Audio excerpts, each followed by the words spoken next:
Gran gusto de saludarlos en este nuevo programa de Corrientes de Pensamiento. Y después de un tiempo que no tenemos el gusto de que estuviera con nosotros un querido amigo, un gran argentino, un hombre que trabaja intensamente, que presidente de ADEPA, hoy presidente de la Comisión de Libertad de Prensa de ADEPA, representante de la CIP en nuestro país, de la Sociedad Interamericana de Prensa, celoso defensor de la libertad de prensa para ratificar el concepto, miembro de 18.000 medios editores del mundo, y además lo primero de donde él surge, de su diario, que es La Gaceta de San Miguel de Tucumán, que creo que es el diario o uno de los diarios, para ser un poco más prudente, que más tiraje tiene en el interior del país. Y es el doctor Daniel Desein, que es un querido amigo, porque siento un profundo respeto, y además por su hombría de bien, por su total transparencia en su actividad, en todo lo que hace, y por otra parte por su enorme pasión por el país, por la libertad de prensa, para que la gente esté informada y también forme opinión. Querido Daniel, te agradezco mucho tu presencia hoy. Para mí siempre es un gran gusto que estuvieras en nuestro programa. Muchas gracias a vos, Pocho. Siempre es un placer estar con vos. Bueno, para mí es lo mismo. Hablábamos el otro día, nos encontramos en el acto de la Facultad de Derecho, el debate de los candidatos a presidente de la Nación. Hablábamos de varias cosas antes de que comenzara. Vimos a personas distintas, extracciones políticas. Bueno, yo creo que esto es lo que habría que seguir buscando, por ir teniendo a que los que no piensan como uno no sean enemigos, sino simplemente adversarios. Y que con generosidad, con grandeza, con espíritu constructivo, buscáramos que a nuestro querido país le vaya mejor, sin buscar ventajas personales para un sector o para el otro. Sí, yo creo que vos estás en esto, además integrás la comisión conjuntamente con el doctor Ricardo Gilavedra, con otras personas, con el Leonard Lanian, etc., para colaborar con la Cámara Nacional Electoral, aportando ideas, agregando cuestiones que pueden ser útiles para el futuro después del proceso electoral. En el proceso electoral y después.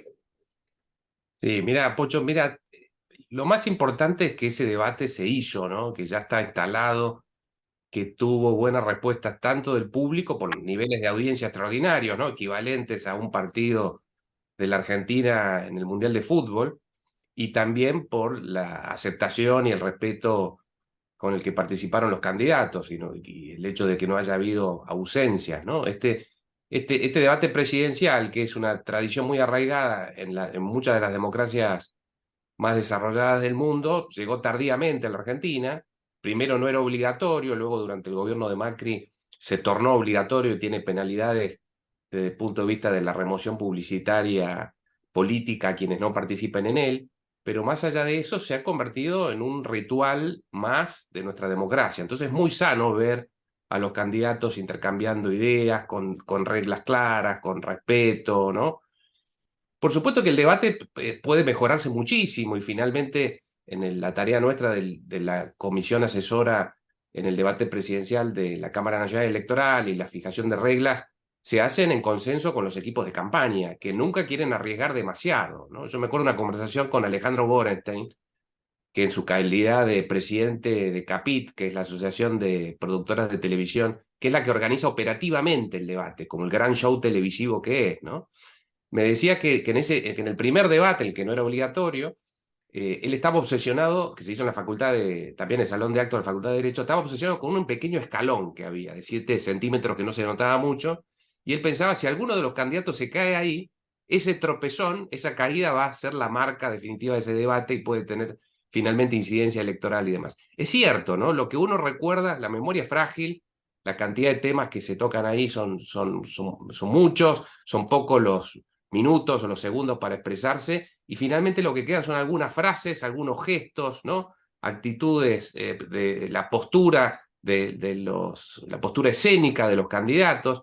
Quedan esas cosas, quedan imágenes, ¿no? Quedan fotos de esa película de 2 horas que es el debate, y cometer un error puede ser letal para las pretensiones de un candidato, sobre todo aquellos que están liderando las encuestas. Y eso se nota mucho.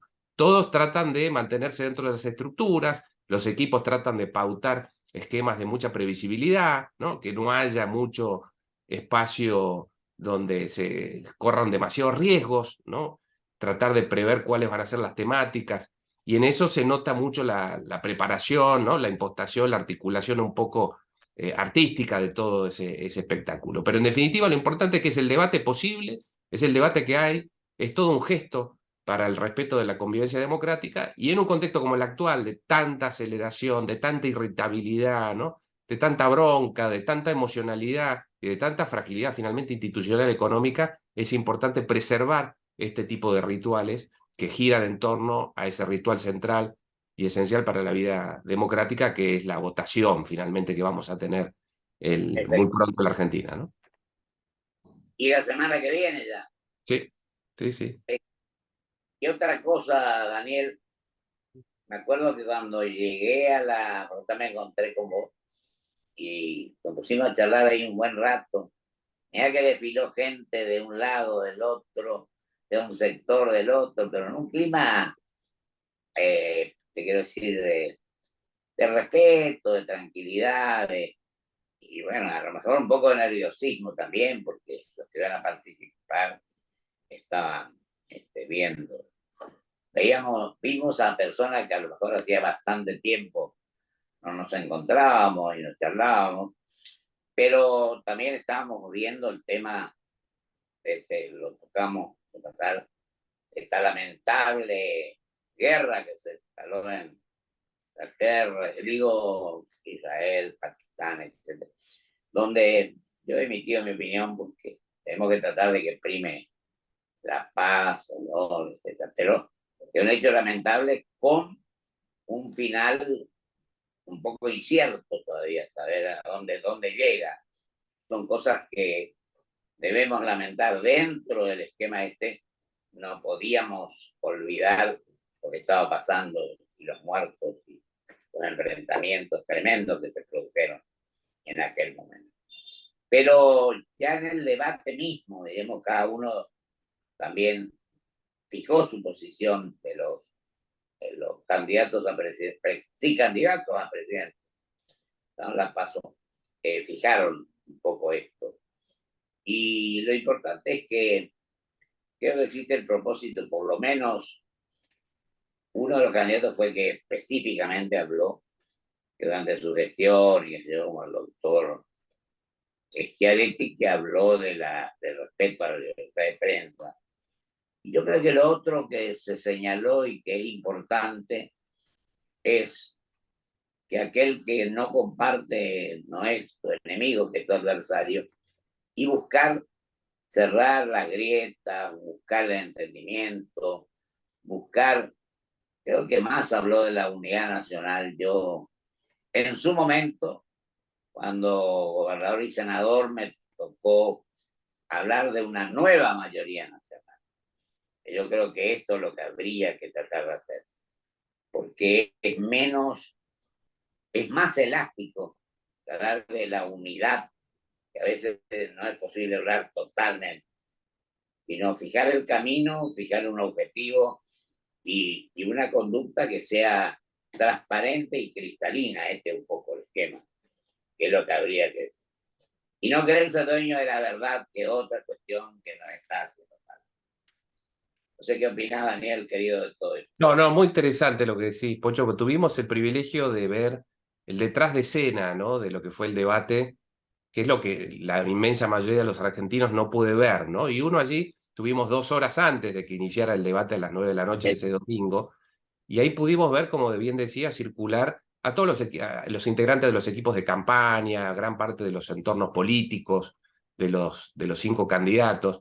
Y en ese detrás de escena lo que vemos es que hay una convivencia muchísimo más armónica de lo que se ve en las manifestaciones públicas de los candidatos, de los políticos en general, ¿no? Es decir, hablabas de la grieta. Bueno, Argentina tenía una grieta hasta las PASO, digamos, ¿no? Una grieta vertical que partía el país al medio. La irrupción de Milei, con chances pues, muy competitivas y saliendo en el primer puesto y generando toda la expectativa de un posible gobierno, introduce una grieta transversal, ¿no? Entonces ahora tenemos varias grietas que generan una gran fragmentación del mapa político, que genera mucha confusión, ideas de alianzas extrañas entre distintas representantes de la política argentina, a veces entre los extremos, ¿no? Muchas contradicciones, una gran dilución del centro político, ¿no? Ese espacio muy importante para encontrar los consensos, los acuerdos básicos, posiciones que se radicalizan, ¿no? Un crecimiento de las posiciones más hostiles, ¿no? Y eso atenta mucho contra el diálogo. Entonces, ver por un lado, el debate en sí mismo es una muestra desde ya de convivencia, a pesar de que haya cruces y confrontaciones, etcétera, pero ese detrás de escena, los miembros de la política, ¿no? Milei trata de descalificarlos con este término de casta, pero lo cierto es que uno los veía caminar allí y saludarse con representantes de los más distintos espacios de la política y como integrantes armónicos, ¿no? Y en convivencia con ellos. Esa hay como una lección allí que hay que tratar de trasladar a la escena pública porque hay mucho, el estado anímico de la sociedad es muy inflamable, ¿no? Como lo es de la economía. Cualquier declaración que hace un candidato, como las que hizo Milei respecto del dólar o respecto del peso, pueden generar movimientos sísmicos, ¿no? Para la estabilidad económica y financiera de la Argentina. Bueno, lo mismo pasa respecto de la paz social. Hay que tener muchísimo cuidado y mucha responsabilidad en las declaraciones. Y lo que decís de Hamas, que es como una gran metáfora del riesgo de lo que pueden llevar las divisiones, ¿no? Y la hostilidad y la incapacidad para convivir en sociedad, como vemos en Medio Oriente, en Israel en particular. Fíjate que había una idea de hacer un minuto de silencio, ¿no? Antes de empezar, y una de las candidatas, solo una de los 5 en total, no quiso hacerlo, ¿no? Y eso obligó a que cada uno de los candidatos en el primer minuto de exposición se manifestaron su repudio, todos menos Miriam Bregman. Y efectivamente ahí hay tantos argentinos que viven en Israel, ya hay muchos argentinos muertos, ¿no? Con estas atrocidades del Hamas y con una escena global donde evidentemente ya la enorme intranquilidad para la paz mundial que genera la invasión rusa a Ucrania, ahora se suma la crisis de Medio Oriente, que muchos analistas consideran es la más grave desde el Yom Kippur, de la que han pasado ya 50 años, ¿no? Y otra cosa, Daniel, querido, yo pienso que no queda bien que los candidatos, me parece a mí, esa es mi posición, esa es la postura que yo he adoptado generalmente en mi trayectoria política, en el cargo como gobernador, como senador, como constituyente.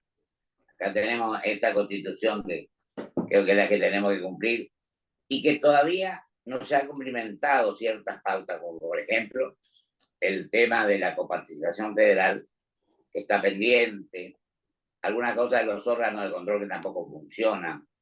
Bueno, pero yo lo que quiero decir es que pienso que el candidato no tendría que leer, me parece que no queda bien, porque me imagino que si está presentando un tema, lo puede decir por el conocimiento, por el análisis, por el estudio de los temas. Me parece que si alguien que pretende ser presidente de la nación no tiene necesidad de leer el debate, el presupuesto, lo que sí, no leer, pero estudiar. Yo tengo acá la forma en que desmenuzábamos los presupuestos, en un debate amplio, no a libros cerrados. Después vienen los problemas, viene la inflación, tiene lo que estaba en el presupuesto y lo que no estaba. Yo creo que lo que tenemos que acostumbrarnos o estar comprometidos a estudiar los temas, a estudiarlos, a analizarlos, a desmenuzarlos. Y acá tenés un cuadernillo donde se trataba en comisiones después. Hay algunos legisladores también que van a los medios, pero que vos te fijás qué hicieron, qué proyectos presentaron, a cuántas sesiones concurrieron, o cuántas sesiones se llevaron a cabo. Y además, si van a comisión a analizar y a estudiar los temas, porque este es el tema. Yo digo, soy el mejor, pero escarbás un poquitito, te das cuenta qué proyectos presentaron, ninguno. En 2 años de legisladores, por ejemplo. Yo creo que todos estos temas que no son imputables a uno se equivocó, yo también reconozco todo esto, pero creo que tenemos que ir tratando de subsanar estos errores que no le hacen bien a la sociedad y que también tenemos que tener la humildad de decir nos equivocamos en tal o cual cosa y tratar de enmendar esos errores todas las veces que sean necesarias. Esto me parece que es lo importante. Creo que el debate es superior el segundo al primero. Esto es lo que yo creo. Y pienso que en el análisis posterior de los medios, de las encuestadoras, etcétera, ha quedado en claro quién estuvo bien, quién estuvo mejor, etcétera. Y esto me parece que también es trascendente para que cada uno se preocupe más por ir viendo cómo hacerlo.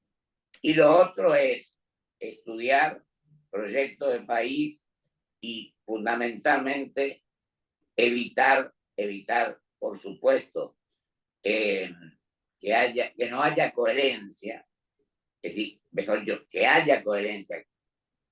Y lo otro que hay que cuidar es el tema de la conducta, terminar con la corrupción y terminar con las cosas que nos quedan.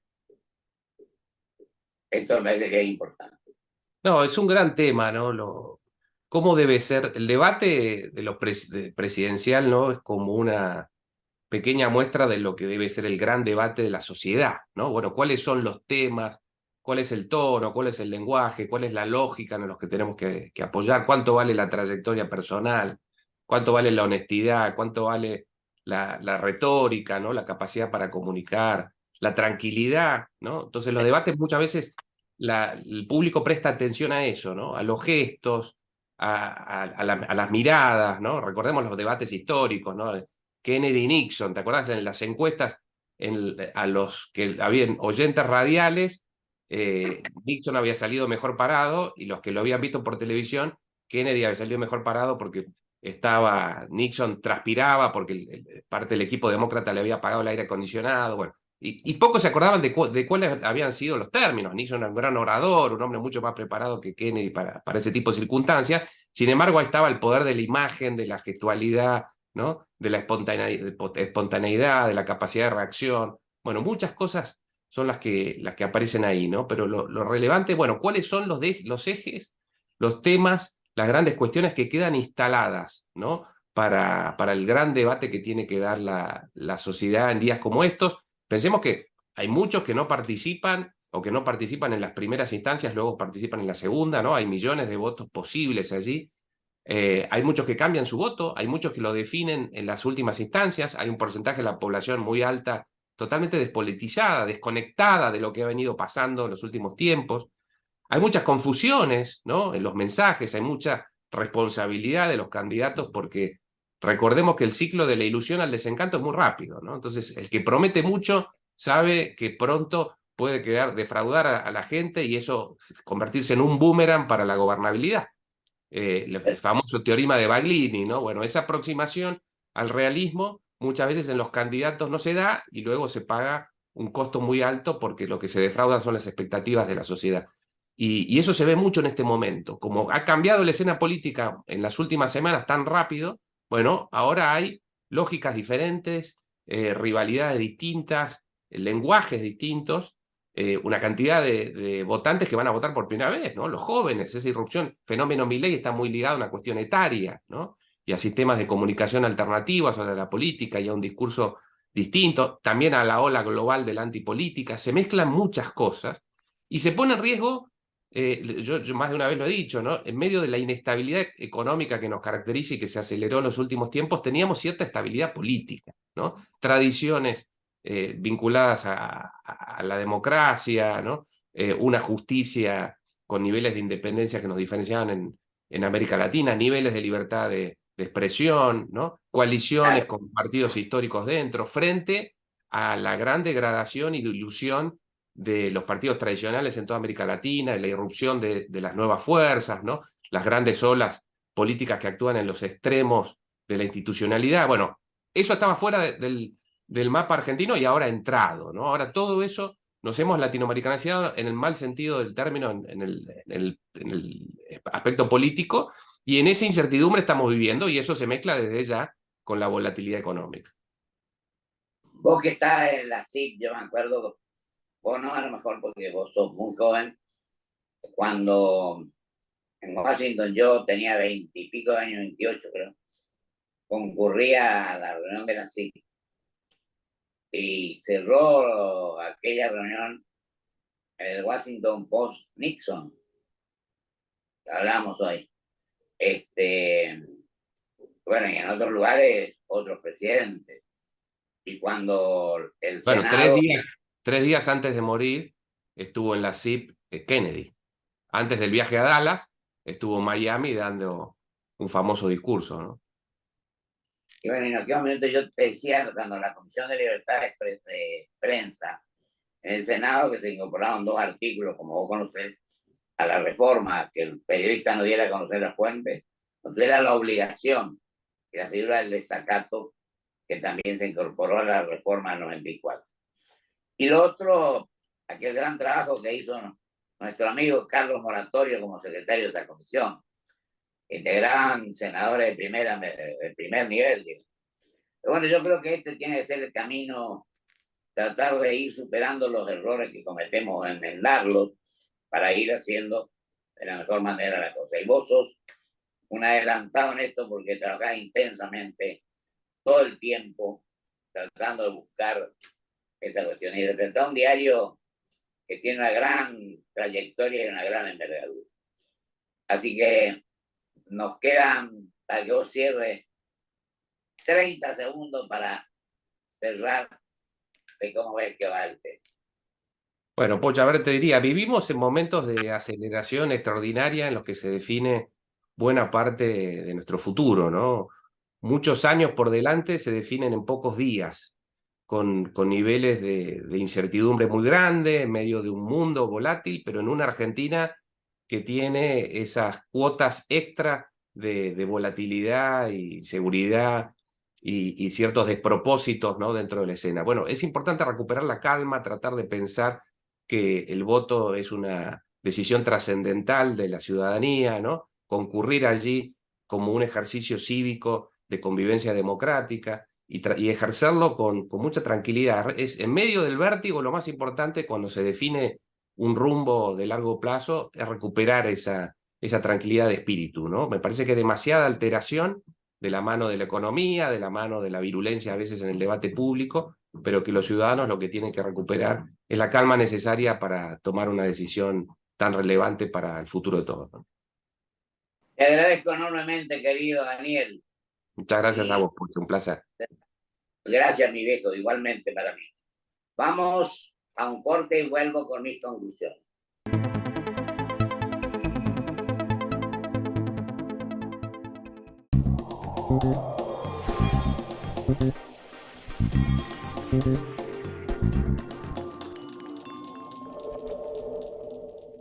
Grupo Petersen, desde 1920, construyendo el país. Presentamos Club Toyota, la membresía que te hará vivir las mejores experiencias por el solo hecho de ser parte. ¿Cómo funciona? Escanea el código QR para registrarte y empezá a disfrutar. ¿Tenés un Toyota? ¡Sos parte!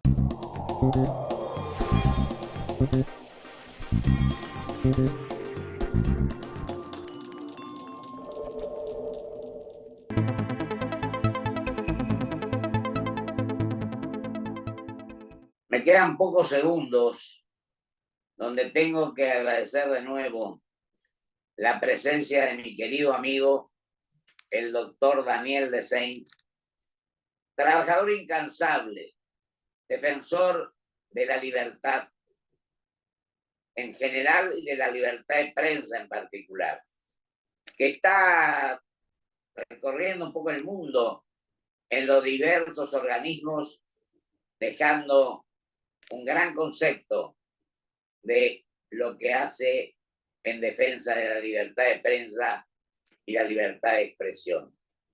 Lo conocí cuando fui la primera vez a los 37 años, varios años atrás, presidente de ADEPA.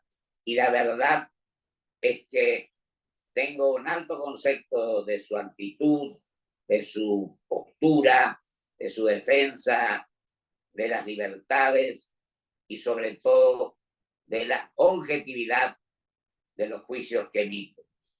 Muchas gracias, Daniel, y al pueblo argentino le digo que sería de enorme trascendencia e importancia que de hoy, en los pocos días, 10 días más o menos, que quedan para la elección, adoptemos posturas constructivas contra la grieta, contra el enfrentamiento, contra el todo contra todos, y que pensemos en primer lugar que somos argentinos y que nuestra obligación es estudiar los temas, tener un proyecto de país y a su vez reconocer que somos 46 millones los argentinos.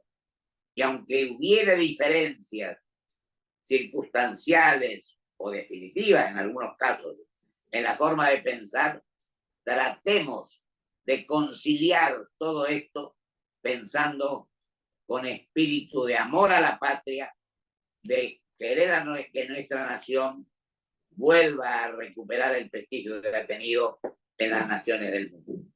Que Dios así lo quiera. Hasta el próximo programa. Muchísimas gracias.